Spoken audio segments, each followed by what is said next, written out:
अस्सलाम वालेकुम जी। मुफ्ती तारक मसूद के हवाले से सोशल मीडिया के ऊपर खबरें सामने आ रही हैं कि उन्होंने जो है वो तौहीन मज़हब जो है उसके ज़िम्मे में आए हैं और कुछ ऐसे कलमात उन्होंने अदा किए हैं जो कि उनको अदा नहीं करने चाहिए थे।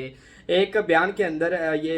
क्लिप जो है वो सोशल मीडिया के ऊपर वायरल हुआ है, जिसके अंदर वो ये कहते हुए दिखाई दे रहे हैं कि नाउज़ुबिल्लाह कुरान पाक के अंदर जो है वो गलतियाँ मौजूद हैं। उन्होंने किस तरह से ये जो है वो बयान किया है और इसका पस मंज़र क्या है वो भी आगे जाके इस हवाले से गुफ्तगू करते हैं। लेकिन सोशल मीडिया के ऊपर जो है वो ये वाला क्लिप इंतहाई वायरल हो रहा है, जिसके ऊपर मुफ्ती तारिक मसूद का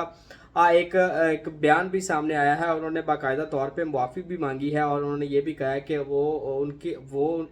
उनके जितने भी अल्फाज जिनसे देखने और सुनने वालों को जो है वो अजियत पहुंची है, तकलीफ़ पहुंची है, उन तमाम जो अल्फाज के ऊपर वो माजरत ख़्वाह हैं, वो माफ़ी मांगते हैं। और उनका जो मकसद था वो कतई तौर पे ये नहीं था कि वो जो है कुरान पाक के अंदर गलतियां मौजूद हैं नौज़ुबिल्लाह, या फिर नबी पाक सल्लल्लाहु अलैहि वसल्लम ने जब वही नाजिल होती थी तो वो चूँकि आप सल्लल्लाहु अलैहि वसल्लम जो है वो पढ़े लिखे नहीं थे, तो वो जैसे ही कोई वही आप सल्लल्लाहु अलैहि वसल्लम पर नाजिल होती थी वो किसी कातिब को जो है बुलवा कर उसको लिखवा लेते थे। और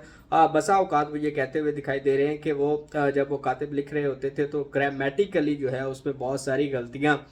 होती थी, जिसको जो है वो एज इट इज़ लिख देते थे और नबी वसल्लम क्योंकि उसको चेक नहीं कर पाते थे कि उसमें सही क्या और गलत है, तो वो बहुत सारी चीज़ें जो हैं वो अभी तक भी कुरान पाक के अंदर ग्रामेटिकली मिस्टेक्स आती जा रही हैं। ये था वो उनका बयान मखसूस किस्म का, जिसके ऊपर सोशल मीडिया के ऊपर जो है वो वेला मचाया जा रहा है और उनके ऊपर जो है वो गुस्ताखी के फतवे लगाए जा रहे हैं कि मुफ्ती तारिक मसूद की तरफ से ये जो अल्फाज बयान किए गए हैं ये उनको नहीं करने चाहिए थे और इसके ऊपर जो है वो उनको माफ़ी मांगनी चाहिए। बहरहाल सोशल मीडिया के ऊपर मुफ्ती तारिक मसूद की तरफ से उनके अपने ऑफिशियल अकाउंट के ऊपर मुतअद्दिद मैसेजेस अभी तक जो है वो अपलोड हो चुके हैं, जिसके ऊपर वो अपनी इस गलती के ऊपर माजरत ख्वाह हैं, वो कौम से माफ़ी मांगते हैं और उनका और जितनी भी दिल आज़ारी हुई है इस उनके इन अल्फाज से, उनके इस बयान के ऊपर, तो वो उसके ऊपर भी माजरत ख्वाह हैं और वो अपने अल्फाज जो हैं वो वापस लेते हैं। उनका ये कहना था कि ये जो तौबा का एक सही तरीका है उसमें यह है कि वो लोगों से माफ़ी मांगे, अल्लाह से उसकी तौबा करे और अपने जो अल्फाज हैं वो उनसे रजू करें, उसको वापस ले। तो ये तमाम तर जो एक मुआफ़ी का और तौबा का जो एक एलिमेंट है वो उन्होंने पूरा किया है और वो कौम से उम्मीद करते हैं कि वो भी उनको इस गलती के ऊपर माफ़ करेंगे। अभी तक सोशल मीडिया के ऊपर जो है वो लोगों के अंदर सख्त और रद्द-ए-अमल देखने को मिला है। बहुत सारे लोग जो हैं वो मुफ्ती तारिक मसूद के ऊपर बात करते हुए नज़र आ रहे हैं और साथ ही साथ कुछ लोगों ने उनके ऊपर जो है वो गुस्ताखी के फतवे भी लगाए, कुछ की तरफ से उनको गिरफ्तार करने की भी बातें की गई और बहुत सारे ऐसे लोग हैं जो कि उनके जान के दर हुए पड़े हैं कि वो जो है उनके ऊपर तौहीन मज़हब लगाकर उनको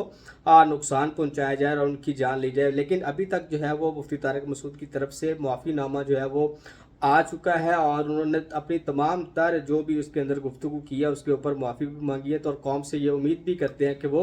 इस गलती के ऊपर मुफ्ती तारिक मसूद साहब को जो है वो माफ़ करेंगे, क्योंकि उनकी बहुत सारी खिदमात हैं पाकिस्तान के लिए, इस्लाम के लिए, मुसलमानों के लिए, तमाम तर तरीके से जो है वो दीन को जो है वो फैला रहे हैं। लेकिन इंसान जो है वो गलतियों का पुतला है और गलती किसी से भी हो सकती है, लिहाजा मुफ्ती तारिक मसूद साहब के इस अमल से दरगुजर किया जाए और उनकी माफ़ी को जो है वो एक्सेप्ट किया जाए। और तमाम जो लोग इसके ऊपर थोड़ा सा मुंतशिर होने की कोशिश कर रहे हैं, इश्तियाल अंगेज़ी की तरफ जा रहे हैं, उनसे भी रिक्वेस्ट है कि वो इश्तियाल अंगेज़ी की तरफ ना जाए और मुफ्ती साहब की जो खिदमात है उसके ऊपर सराय, क्योंकि अभी तक उन्होंने अपनी गलती के ऊपर जो है वो माफ़ी मांग ली हुई है।